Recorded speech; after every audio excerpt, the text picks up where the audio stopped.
एक समय की बात है जब यीशु मसीह अपने चेलों को दृष्टांतों के माध्यम से स्वर्ग के राज्य के बारे में बता रहे थे।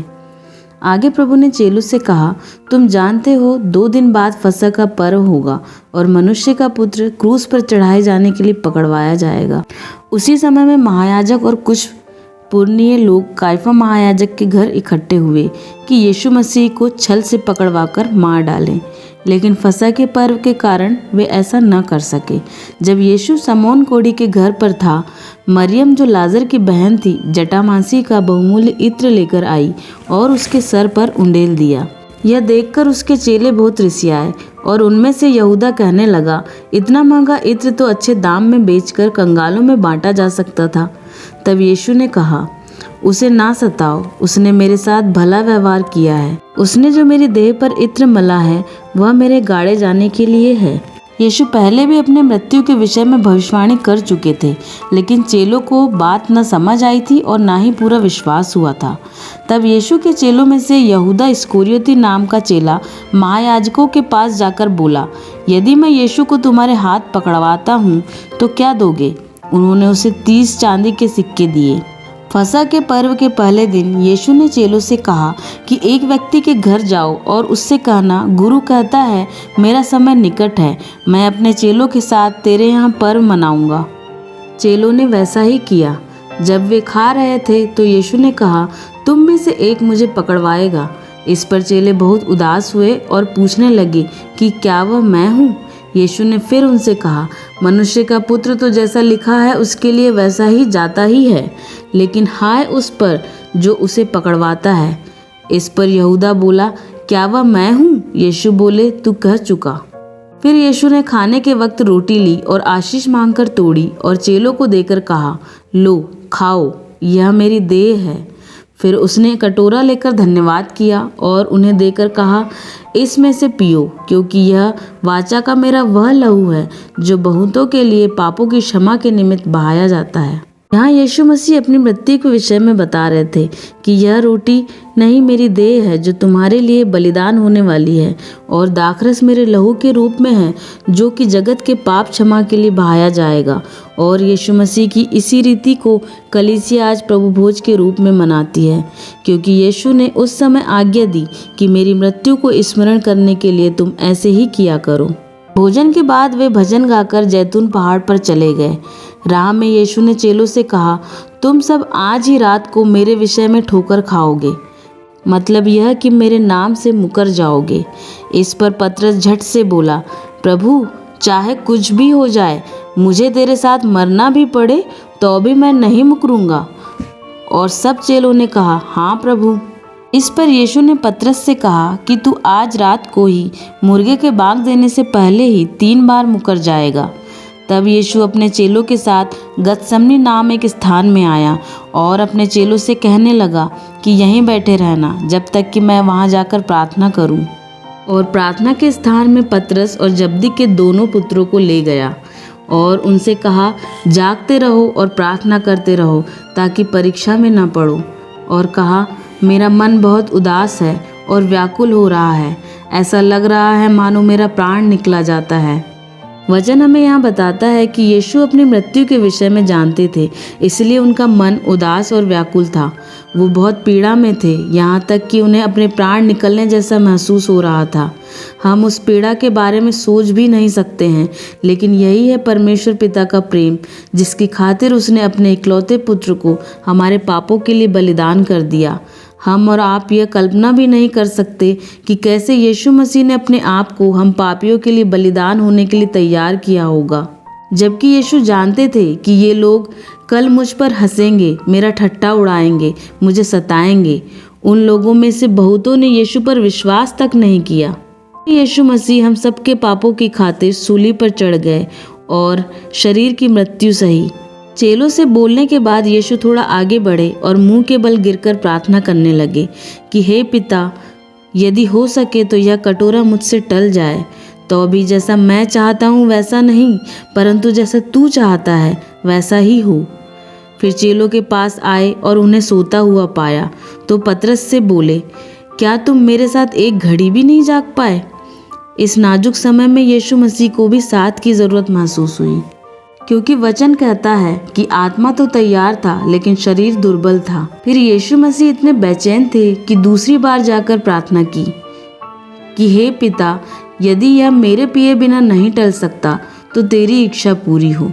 लूका की किताब हमें बताती है कि यीशु इतनी पीड़ा में थे कि वह मुंह के बल गिरकर प्रार्थना करते रहे कि यह मृत्यु का कटोरा उनके ऊपर से हट जाए। उनका शरीर दुर्बल होता जा रहा था। तब एक स्वर्गदूत वहां आकर उन्हें सामर्थ्य दे रहा था। यीशु कैसे आज्ञाकारी थे अपने पिता के कि मृत्यु सामने होने पर भी वे कह रहे थे कि मेरी नहीं वरन पिता की इच्छा पूरी हो। जब हम दुख उठाकर भी परमेश्वर की मर्जी को पूरी करते हैं, तब ऐसे ही परमेश्वर अपनी आत्मा के द्वारा सामर्थ्य देते हैं और अपने वचनों के द्वारा बल एवं हियाव देते हैं। फिर यीशु नीचे आए और चेलों को फिर सोता पाया और तीसरी बार फिर प्रार्थना करने गए। वचन हमें बताता है यीशु इतने व्याकुल थे कि उनके शरीर से पसीना ऐसे टपक रहा था जैसे खून की बड़ी बड़ी बूंदें टपक रही हो। उन्होंने एक अंतिम बार पिता से प्रार्थना की और चेलों से कहा, अब सोते रहो, क्योंकि वो घड़ी आ गई है जब मनुष्य का पुत्र पापियों के हाथ पकड़वाया जाता है। इन वचनों में हम देखते हैं कि अपने प्रिय पुत्र के बार बार विनती करने पर भी परमेश्वर ने उसे स्वीकार नहीं किया एवं यीशु का क्रूस पर चढ़ाया जाना टला नहीं। कैसा अद्भुत प्रेम है उस परमेश्वर पिता का। अगर संसार का कोई पिता अपने पुत्र को तकलीफ में देखे तो क्या उसकी मदद न करेगा? क्या कोई पिता अपने पुत्र को बलिदान कर सकता है पापियों की खातिर? यही तो उस परमेश्वर का प्रेम है जिसने हम पापियों की खातिर अपने प्रिय पुत्र को जगत को दे दिया। इसलिए वचन कहता है कि प्रेम इसमें नहीं कि हमने पिता से प्रेम किया, प्रेम इसमें है कि उसने हमसे इतना प्रेम किया कि अपने इकलौते पुत्र को जगत के लिए दे दिया। और यही है उसका अगापे प्रेम। यीशु अपने चेलों से कह ही रहे थे और यहूदा जो 12 चेलों में से एक था आया। उसके साथ लोगों की भीड़ थी जो तलवारें और लाठियां लिए हुए थे। यहूदा ने यीशु के पास आकर कहा, हे रब्बी नमस्कार, और उसे बहुत चूमा, जिससे महायाजक और पुरनिये समझ जाएं कि यही यीशु है। यह देखकर उन्होंने यीशु पर हाथ डाले और उसे पकड़ लिया। यीशु के साथियों में से एक ने अपनी तलवार निकाली और महायाजक के दास पर चलाकर उसका कान काट दिया।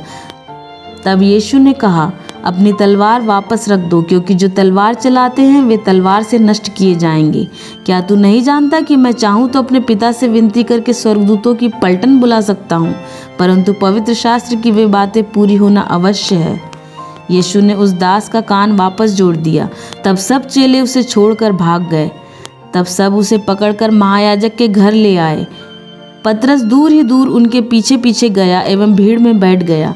तब एक दासी आग के उजियाले में उसे देखकर बोली, यह भी तो उनके साथ था। तो पतरस बोला, मैं उसे नहीं जानता। थोड़ी देर बाद फिर कोई बोला। पतरस ने फिर इनकार किया। कुछ देर बाद एक और मनुष्य जोर से कहने लगा, यह वही है। पतरस इस बार भी बोला, मैं उसे नहीं जानता। वह यह कह ही रहा था कि मुर्गे ने बाग दी। तब प्रभु ने घूमकर पतरस की ओर देखा और पतरस बाहर निकलकर फूट फूट कर रोने लगा। जो मनुष्य यीशु को पकड़े हुए थे वे उसे ठट्ठों में उड़ाने लगे, उसकी निंदा की और विरोध किया।